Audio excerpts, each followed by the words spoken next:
बिस्मिल्लाहिर्रहमानिर्रहीम, अस्सलाम वालेकुम। आप देख रहे हैं मुझे मेरे यूट्यूब चैनल पर और मैं मुज़म्मिल अवान हूँ। इंतखाबात नवाज शरीफ की इजाज़त के बगैर नहीं हो सकते, ये एक बहुत बड़ी खबर है और उसकी वजह यह है कि ये खबर इसलिए बड़ी है कि इस खबर से जुड़ी बहुत सी खबरें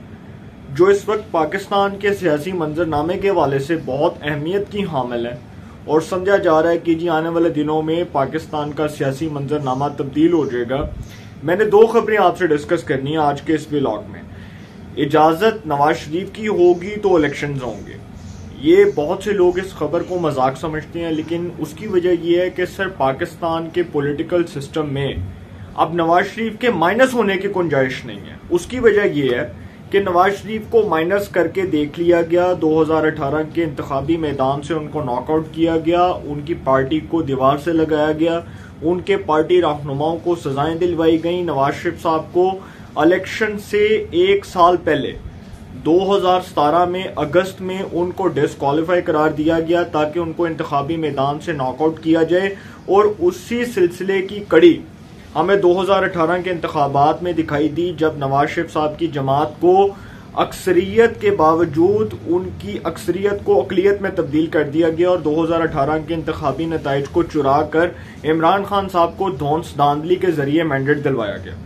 अब ये खबर तो बहुत बड़ी है कि नवाज शरीफ साहब जो हैं जी वो पाकिस्तान में आएंगे, पाकिस्तान तशरीफ लाएंगे तो इलेक्शंस में हिस्सा लेंगे या उनकी पार्टी किस तरह से इलेक्शन कैंपेन करेगी। देखें, अब पाकिस्तान की सिक्योरिटी इस्टेब्लिशमेंट समझती है कि जो माजी की क़यादत ने नवाज शरीफ साहब को दीवार से लगाया, जिस तरह जनरल बाजवा और जनरल फैज हमीद साहब के ऊपर एक इल्ज़ाम है कि उन्होंने नवाज शरीफ साहब को इंतखाबी मैदान से नॉकआउट करने के लिए इमरान खान साहब को स्पेस प्रोवाइड की, उनको रास्ता दिया,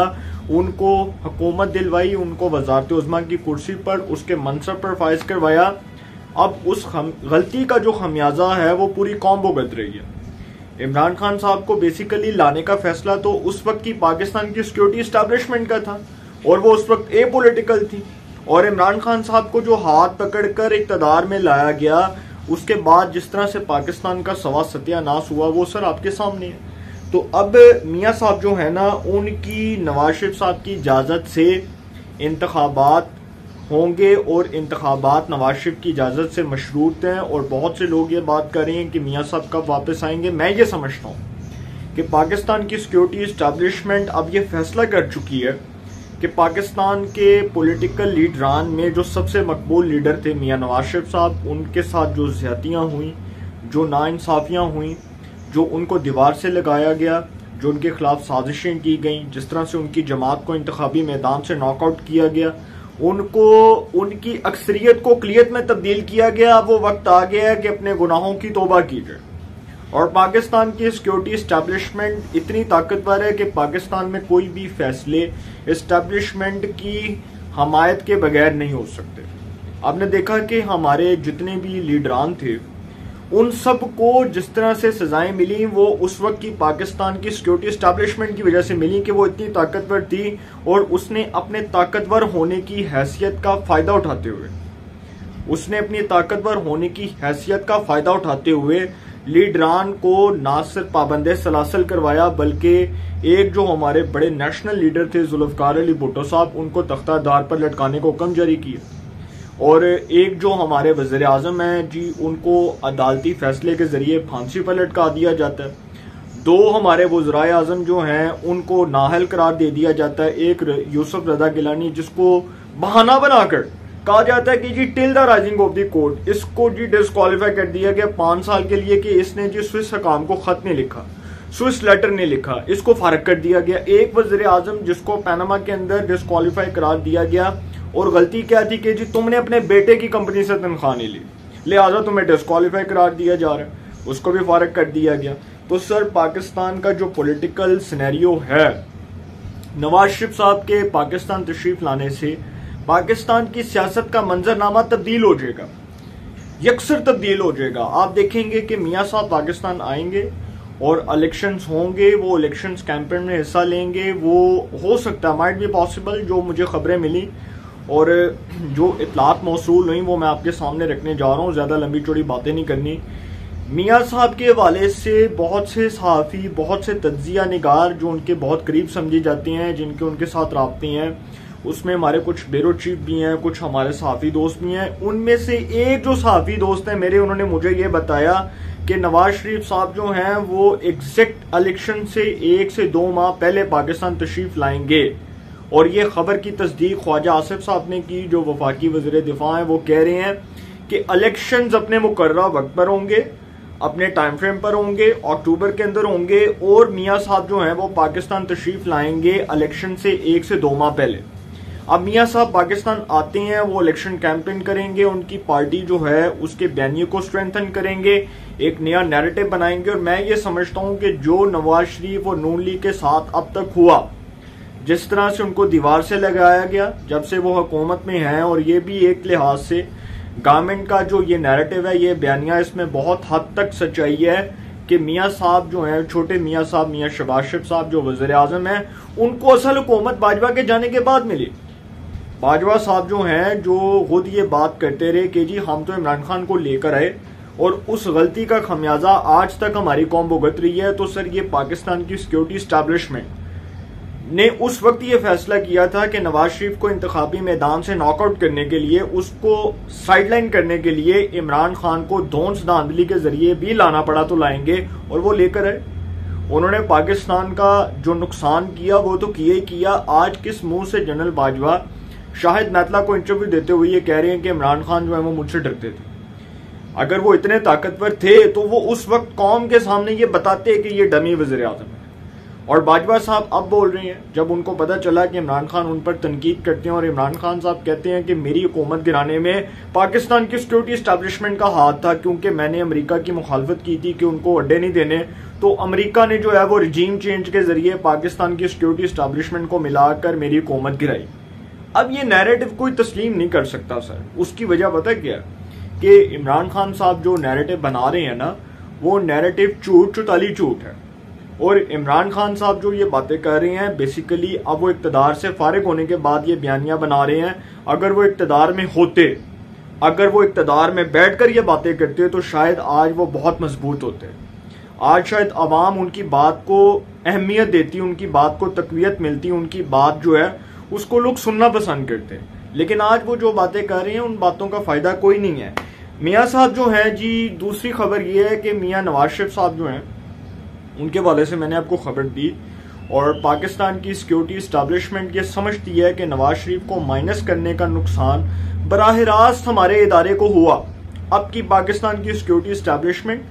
जिसके ऊपर किसी का बाप भी उंगली नहीं उठा सकता, उसके किरदार के ऊपर, उसकी शख्सियत के ऊपर, इतना वेल रिप्यूटेड आर्मी चीफ जो हाफिज कुरान है, जिसके ऊपर पूरी पाकिस्तानी कौम को, पूरी उम्मत मुसलमा को फख्र है कि वो शख्स जिसने फ़ौज पाकिस्तान का नाम और उसका सर फख्र से बुलंद किया, ये बात करते हुए कि हम पाकिस्तान के अंदर ना तो पॉलिटिक्स के अंदर इन्वॉल्व होंगे और ना ही हम अपने इदारे को पॉलिटिकल करेंगे,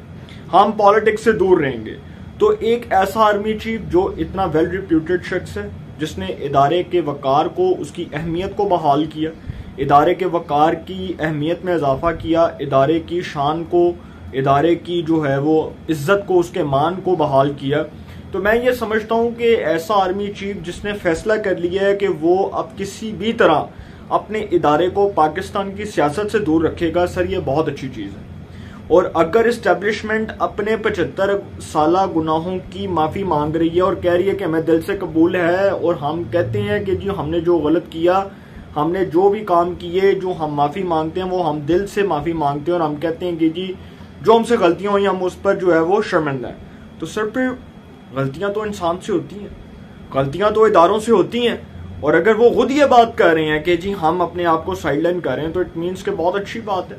लेकिन पाकिस्तान की सिक्योरिटी इस्टेब्लिशमेंट अब ये समझती है कि जो नवाज शरीफ को माइनस करके धौंस धांधली के जरिए इमरान खान को लाया गया, इक्तदार पर मुसल्लत किया गया, इसका खमियाजा तो हमारा इदारा भुगत रहा है। और क्यों ना अब हम पाकिस्तान के लीडर्स को वो स्पेस प्रोवाइड कर दें कि वो आज़ाद होकर इंडिपेंडेंट हैसियत में अपना इलेक्शन भी लड़ें,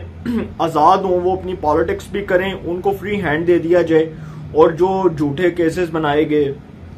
जो झूठी कहानियां बनाई गई, जिस तरह से नवाज शरीफ को दीवार से लगाया गया, नून लीग के नैरेटिव को नुकसान पहुंचाया गया। अब वो वक्त आ गया सर के अब बहुत से लोग जो हैं उनको अपनी गलती का एहसास हो रहा है। तो मियाँ साहब जो हैं वो बेसिकली आएंगे तो इलेक्शंस होंगे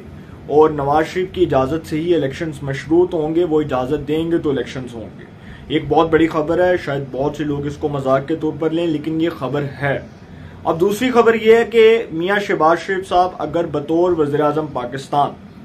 डिस्क्वालीफाई हो जाते हैं, अब तक के पाकिस्तान के पॉलिटिकल सिनेरियो को मद्देनजर रखें, वो अदालती फैसला उन्होंने नहीं माना, पूरी पार्लियामेंट 4-3 के अक्सरियती फैसले के साथ खड़ी है और पार्लियामेंट का ये कहना है कि जी हम चूंकि वो फैसला मानते हैं जो 4 जजेस ने दिया, आज खुद नोटिस 4-3 से मुस्तरद हुआ, तो वो एक अक्सरियती फैसला। तो अगर अदालत 3 रुकनी बेंच ये फैसला दे देता है कि वज़ीर आज़म साहब फारग हैं, तो सर फिर बंदयाल साहब, chief justice of Pakistan Umar Ata Bandial साहब, जो इंतहाई काबिल एहतराम है, चीफ जस्टिस ऑफ पाकिस्तान है, अदलिया के बाप हैं, अदलिया के सरबराह हैं,